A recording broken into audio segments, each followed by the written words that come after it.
మా రోడ్లు ఏముంది అవన్నీ కూడా మేము ఒక ప్రణాళికాబద్ధంగా క్యాబినెట్లో పెట్టి అదేవిధంగా గొప్ప గొప్ప స్ఫూర్తిదాయకమైనటువంటి కొటేషన్స్ను కూడా మనం చూస్తూ ఉన్నాం సార్. సమాజ అభివృద్ధికి సాధనంగా పనిచేసేది విద్య.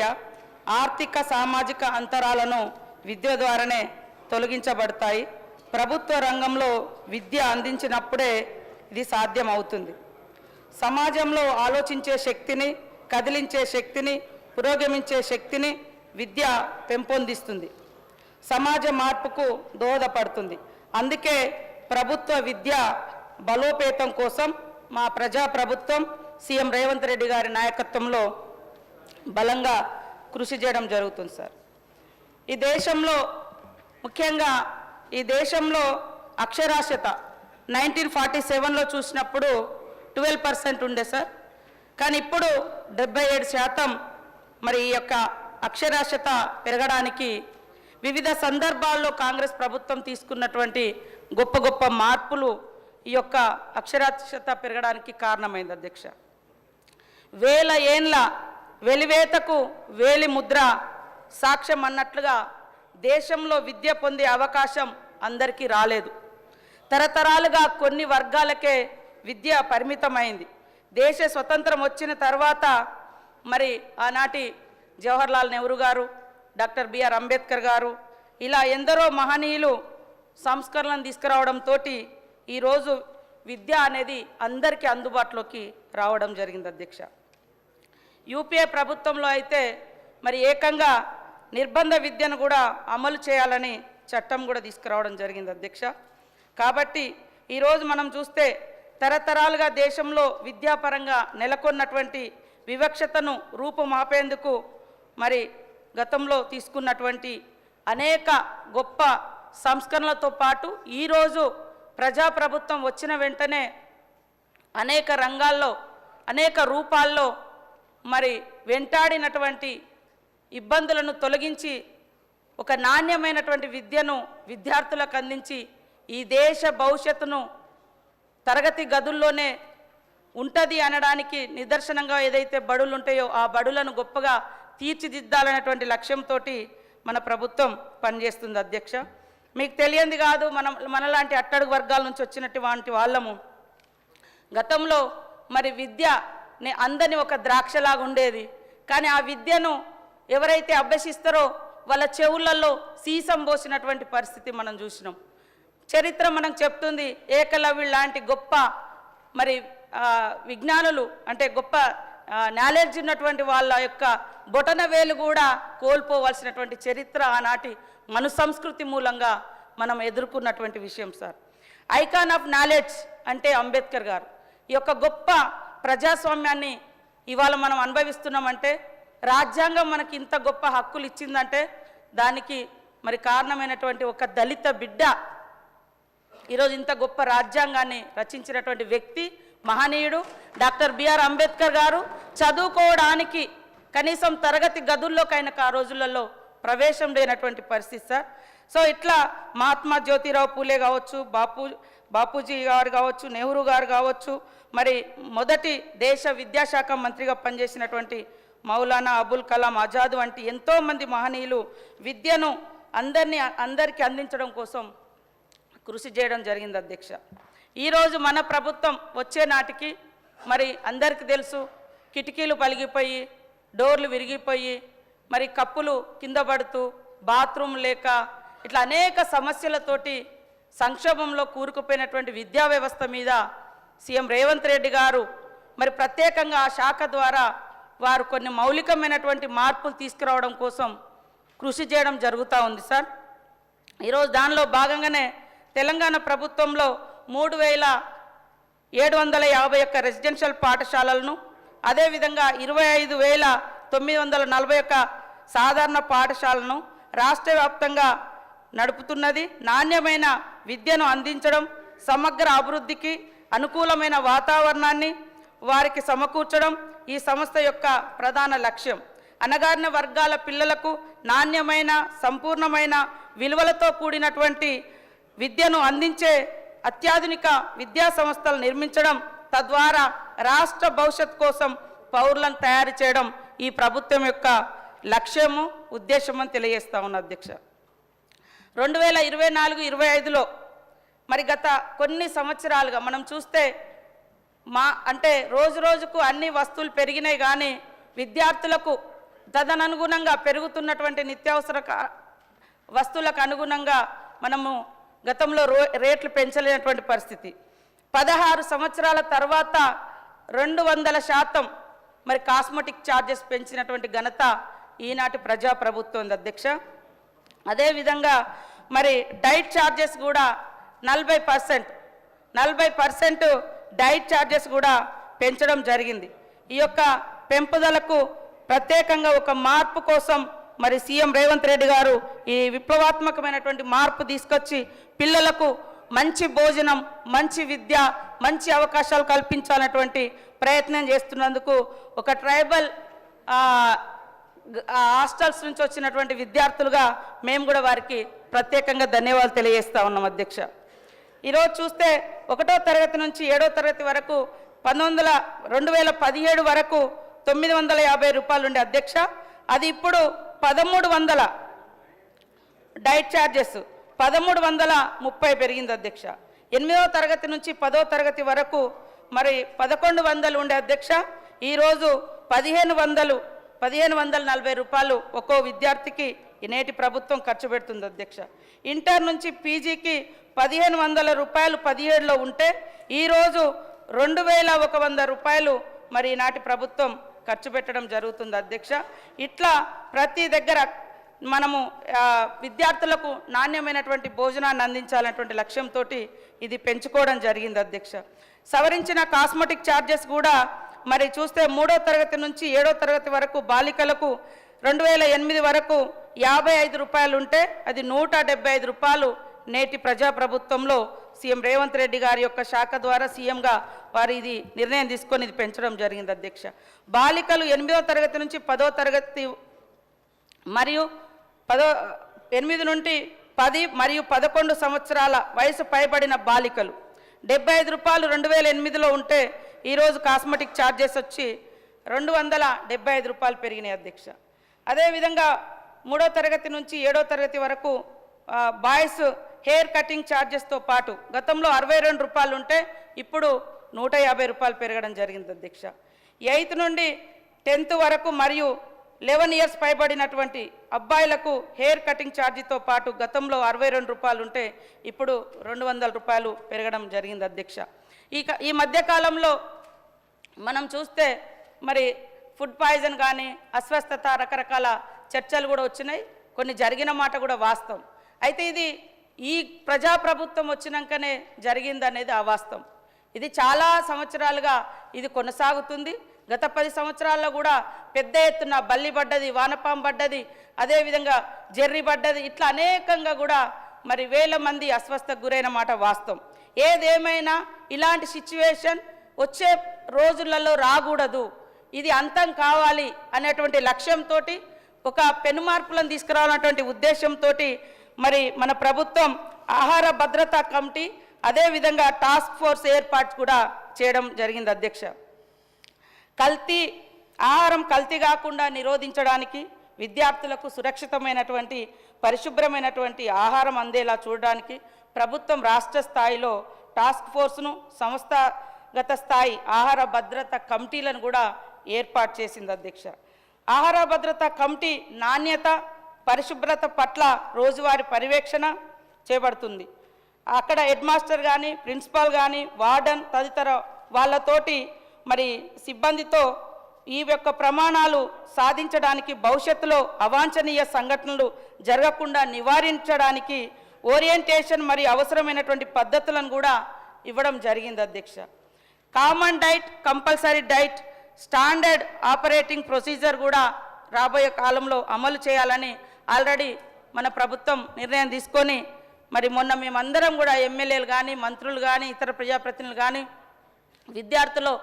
విద్యార్థులతో కలిసి నూతనంగా ఏదైతే డైట్ అండ్ కాస్మెటిక్ ఏదైతే అమల్లోకి వచ్చిందో మరి వారితో కలిసి భోజనం చేసి భోజనం యొక్క నాణ్యత ఎలా ఉండాలో కూడా వాళ్ళ కామన్ డైట్ అనేది ఎక్కడికక్కడ స్కూళ్ళల్లో రెసిడెన్షియల్ స్కూళ్ళల్లో హాస్టల్స్లో బోర్డు మీద ఏర్పాటు చేయడం జరిగింది అధ్యక్ష. కాబట్టి దాన్ని ప్రతి ఒక్కరు కూడా మరి ప్రిన్సిపాల్ కానీ వార్డన్స్ కానీ ఖచ్చితంగా ఇంప్లిమెంటేషన్ చేయాల్సిన అవసరం ఉంది. చేయాలి, చేయనప్పుడు వాళ్ళు ఖచ్చితంగా పనిష్మెంట్కి గురవుతారని కూడా ఈ సందర్భంగా తెలియజేస్తా ఉన్నాం అధ్యక్ష. రాష్ట్ర వ్యాప్తంగా కూడా ఒకే విధమైనటువంటి ఆహార ప్రణాళికలను ఏర్పాటు చేయడమైంది. డైట్ తయారీ, సర్వీసింగ్ మెథడాలజీని ప్రమాణీకరించడం, తెలంగాణ రాష్ట్రంలోని ప్రతి మారుమూల పాఠశాలల్లో పోషకాలతో కూడినటువంటి రుచికరమైనటువంటి ఆహారాన్ని అందించడం లక్ష్యంగా పెట్టుకోవడం జరిగింది అధ్యక్ష. ఈ నిబద్ధత భారతదేశంలోనే మొట్టమొదటిసారి మరి ఇక్కడ మనము స్టార్ట్ చేయడం జరిగింది అధ్యక్ష. అదేవిధంగా స్టోరేజ్ ప్రాంతాన్ని ప్రమాణీకరించడం, కిచెన్ ఫ్లోరు మేనేజ్మెంటు, సేకరణ, పంపిణీ ఏర్పాటుతో పాటు డైనింగ్ ఏరియా నిర్వహణ, ఆహారం మరియు అందించే ప్రక్రియలు, ఆహార సరఫరా నాణ్యతను నిర్ధారించడంతో పాటు ఆహారం కలుషితం కాకుండా ఫుడ్ పాయిజనింగ్ అవకాశాలను తొలగించే విధంగా ఫుడ్ పాయిజనింగ్ అనేది కూడా అక్కడ లోకల్గా కూడా ఎలాంటి సమస్యలు తలెత్తకుండా వాళ్ళ పరిధిలో వాళ్ళు ఖచ్చితంగా నీట్నెస్ మెయింటైన్ చేయాలని కూడా మరి ప్రభుత్వం నిర్ణయించడం జరిగింది అధ్యక్ష. ఆ రకమైనటువంటి గైడ్లైన్స్ కూడా మరి ఈ పాఠశాలలకు రెసిడెన్షియల్ స్కూళ్లకు ఇవ్వడం జరిగింది అధ్యక్ష. Young India integrated residential school complex Telangana ప్రభుత్వము మరి ఒక ఎడ్యుకేషన్ అనేది ఒక మూస పద్ధతిలో పోకుండా ఈరోజు మానవ వనరులను అంటే ప్రజల యొక్క డిమాండు, ప్రజల అవసరాలను దృష్టిలో పెట్టుకొని మరి ఆ పద్ధతిలో కూడా ఎడ్యుకేషన్ అనేది కొనసాగించాలన్నటువంటి లక్ష్యంతో మరి ఈరోజు young India integrated residential schools అనేటువంటి ఒక ప్రతిష్టాత్మకమైనటువంటి కార్యక్రమాన్ని కూడా ప్రారంభించడం జరిగింది అధ్యక్ష. అదేవిధంగా మీకు తెలుసు మరి స్కిల్ ఇండియా, ఈ యంగ్ స్కిల్ ఇండియా యూనివర్సిటీని కూడా మనం ప్రారంభించుకున్నాం. అదేవిధంగా ఈ స్కూల్స్ అంతర్జాతీయ ప్రమాణాలతో అభివృద్ధి చేయబడుతున్న ఏకైక సంపూర్ణ కాంప్లెక్స్లో వివిధ సొసైటీల కింద నిర్వహించబడుతున్న రెసిడెన్షియల్ పాఠశాలలను సమ్మిళితం చేయడానికి ప్రయత్నిస్తున్న ఒక ప్రతిష్టాత్మకమైనటువంటి దూరదృష్టితో కూడుకున్నది అధ్యక్ష. తెలంగాణ ప్రభుత్వం 24-25లో మరి ఈ సంవత్సరంలో 54 యంగ్ ఇండియా ఇంటిగ్రేటెడ్ రెసిడెన్షియల్ పాఠశాలను మంజూరు చేయడం జరిగింది. ఆ పాఠశాలల నిర్మాణం కోసం 2,500 కోట్లను కూడా మరి మన ప్రభుత్వం ఆల్రెడీ కేటాయించడం జరిగింది అధ్యక్ష.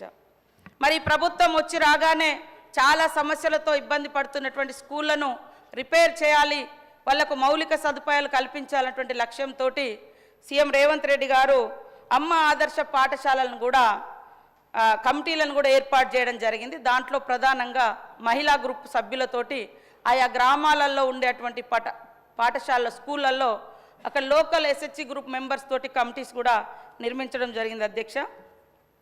ఆ కమిటీల ద్వారా దాదాపుగా రాష్ట్రంలో 25,941 ప్రభుత్వ పాఠశాలలు, 495 కేజీబీలో అత్యవసర పనుల నిర్వహణ కోసం మరి డబ్బులు కేటాయించి పనులను చేపట్టడం జరిగింది అధ్యక్ష.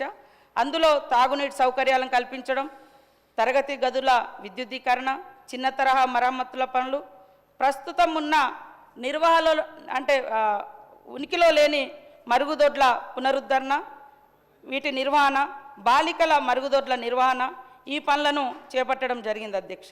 అమ్మ ఆదర్శ పాఠశాలల కమిటీలను పాఠశాల స్థాయి స్కూళ్ళలో అక్కడ లోకల్గా ఉండేటువంటి మెంబర్స్ తోటి మరి నిర్మాణం చేయడం జరిగింది. లోకల్ వాళ్ళే పాఠశాల కమిటీలకు గ్రామ సంస్థ ప్రాంతీయ స్థాయి సమాఖ్య అధ్యక్షుడు చైర్పర్సన్గా ఉండేటట్టుగా నిర్ణయించడం జరిగింది అధ్యక్ష. 14,737 పాఠశాలల అత్యవసర నిర్వహణ పనులు పూర్తయ్యాయి. అమ్మ ఆదర్శ పాఠశాలల కింద 657,9,00,000 రూపాయలను ఈ యొక్క పునరుద్ధరణ, ఈ రిపేర్స్, వీటన్నిటి కోసం కూడా మరి కేటాయించి పని చేయించడం జరిగింది అధ్యక్ష. అదేవిధంగా బోధనేతర సిబ్బంది రిక్రూట్ కూడా మరి సాధారణ స్కూళ్ళల్లో పాఠశాలలో 10,006 పోస్టులను రాష్ట్ర వ్యాప్తంగా భర్తీ కూడా చేయడం జరిగింది అధ్యక్ష. అదేవిధంగా రెసిడెన్షియల్ పాఠశాలలో 10,225 పోస్టులను రాష్ట్ర వ్యాప్తంగా ఉన్నటువంటి రెసిడెన్షియల్ పాఠశాలలో మరి భర్తీ చేయడం జరిగింది. మీరు చూస్తే దాదాపుగా 2 దశాబ్దాలుగా కూడా పదోన్నతులకు నోచుకోనటువంటి టీచర్స్కు ప్రమోషన్స్ కానీ ట్రాన్స్ఫర్స్ కానీ చేసినటువంటి ప్రభుత్వం మన ప్రజాప్రభుత్వం అధ్యక్ష. సాధారణ పాఠశాలలో 8,630 లాంగ్వేజ్ పండిట్ల అప్గ్రేడ్ పదవులను ఇవ్వడం జరిగింది అధ్యక్ష. 1848 పీఈటీల అప్గ్రేడ్ పదవులతో పాటు 21,419 టీచర్లకు పదోన్నతులు కల్పించడం జరిగింది. అదేవిధంగా రెసిడెన్షియల్ పాఠశాలలో 3,424 టీచర్లు, 63 మంది బోధనేతర సిబ్బందికి పదోన్నతులు కల్పించడం జరిగింది. వివిధ ఇన్స్టిట్యూషన్లలో దాదాపు ఒక దిక్కేమో మరి లాంగ్వేజ్ పండిట్ వాళ్ళదైతే దాదాపుగా 18 సంవత్సరాలు 20 సంవత్సరాలు పెండింగ్లో ఉండే వాళ్ళకు కూడా ప్రమోషన్స్ ఇవ్వడం జరిగింది. తర్వాత వివిధ ఇన్స్టిట్యూషన్లో ఇంకా మిగతా టీచర్స్కు 8 సంవత్సరాల తర్వాత మరి పదోన్నతులు కల్పించడం జరిగింది సార్. దీని మూలంగా వాళ్ళందరూ కూడా ఇంకా ఉత్సాహంగా పనిచేసి మానసికంగా మేము అవకాశం ఉన్నా కూడా మాకు ప్రమోషన్స్ రాలే, అవకాశాలు ఉన్నా కూడా మరి ఒకే చోట చాలా ఏళ్ళుగా పనిచేసినటువంటి వాళ్ళని కూడా కొంత ట్రాన్స్ఫర్స్ కూడా చేసి వాళ్ళ యొక్క ఆత్మస్థైర్యాన్ని అదేవిధంగా వాళ్ళలో ఒక ఉత్సాహాన్ని నింపడం కూడా జరిగింది అధ్యక్ష. మరి గత ప్రభుత్వం మేము చాలా మార్పులు తీసుకొచ్చినాం, చాలా గొప్పగా చేసినామని చెప్పారు. సరే, ఒకప్పుడు గ్రామాలలో విద్యుత్ అనేది చాలా తక్కువ ఉండేది కొన్ని ఏళ్ళ క్రితం. ఇప్పుడు మనం స్వతంత్రం వచ్చిన కొత్తలో మన దేశంలో 12% అక్షరాస్యత ఉండేది. ఇప్పుడు మనం పెంచుకుంటూ వచ్చినాం. అట్లనే స్కూళ్ళల్లో గత కొంతకాలంగా మారుతున్నటువంటి స్కూల్ ఎడ్యుకేషన్కి అనుగుణంగా కరెంటు కూడా మరి ఇవ్వలేనటువంటి పరిస్థితి. కాబట్టి ఉచిత విద్యుత్తును మనం అక్కడ ఈ సంవత్సరం ఒక్కంటికి 118 కోట్ల వ్యయంతో 26,858 ప్రభుత్వ పాఠశాలన్నింటికి కూడా సంవత్సరం ఒక్కంటికి 200 కోట్ల వ్యయంతో 3,242 రెసిడెన్షియల్ పాఠశాలలకు ఉచితంగా విద్యుత్తును కూడా సమకూర్చడానికి తెలంగాణ మరి ప్రజాప్రభుత్వం 5వ తారీఖు 9వ నెల 2024వ తేదీన ఉత్తర్వులు కూడా జారీ చేయడం జరిగింది అధ్యక్ష. అన్ని పాఠశాలలో మరి ఫ్రీగా ఉచిత విద్యుత్తును అందించాలి, ఆ సౌకర్యాన్ని కూడా అన్ని పాఠశాలలో మరి కనెక్షన్స్ కూడా ఇవ్వాలని ఆదేశించడం జరిగింది అధ్యక్ష. మధ్యాహ్న భోజనం కూడా మరి కేంద్ర ప్రభుత్వం 60% ఇస్తే మన ప్రభుత్వం నుంచి 40 రాష్ట్ర ప్రభుత్వం వాటా 40% ఉంది అధ్యక్ష. వాటిని కూడా మరి రేట్లు పెంచి గతంలో ₹5.45 ఉంటే మరి 1వ తరగతి నుంచి 5వ తరగతి వరకు ₹6.19 పెంచడం జరిగింది అధ్యక్ష. అదేవిధంగా ₹8.17 ఉన్నటువంటి మరి 8వ తరగతి నుంచి 9వ తరగతి వరకు 6th నుంచి 8th వరకు ₹9.28 పెంచడం జరిగింది అధ్యక్ష. 8 నుంచి ₹9.28 పెంచడం జరిగింది. ₹10 ఉన్నటువంటి ఇంటర్ వాళ్ళది ₹10.67 ఉన్నటువంటి మరి మధ్యాహ్న భోజన పథకంలో ఖర్చును ₹17.78కు గుడ్డు ధరతో సహా మరి వంట ఖర్చును పెంచడం జరిగింది అధ్యక్ష. అదేవిధంగా వచ్చి రాగానే మరి యూనిఫామ్ విషయంలో కూడా ప్రభుత్వం ఒక ఛాలెంజ్గా తీసుకొని మరి 1వ తరగతి నుంచి 10వ తరగతి వరకు ఉన్నటువంటి 21,19,439 మంది విద్యార్థులకు రెసిడెన్షియల్ పాఠశాలలో 9 లక్షల మంది విద్యార్థులకు ప్రభుత్వం 2 జతల యూనిఫారాలను అందించడం జరిగింది అధ్యక్ష.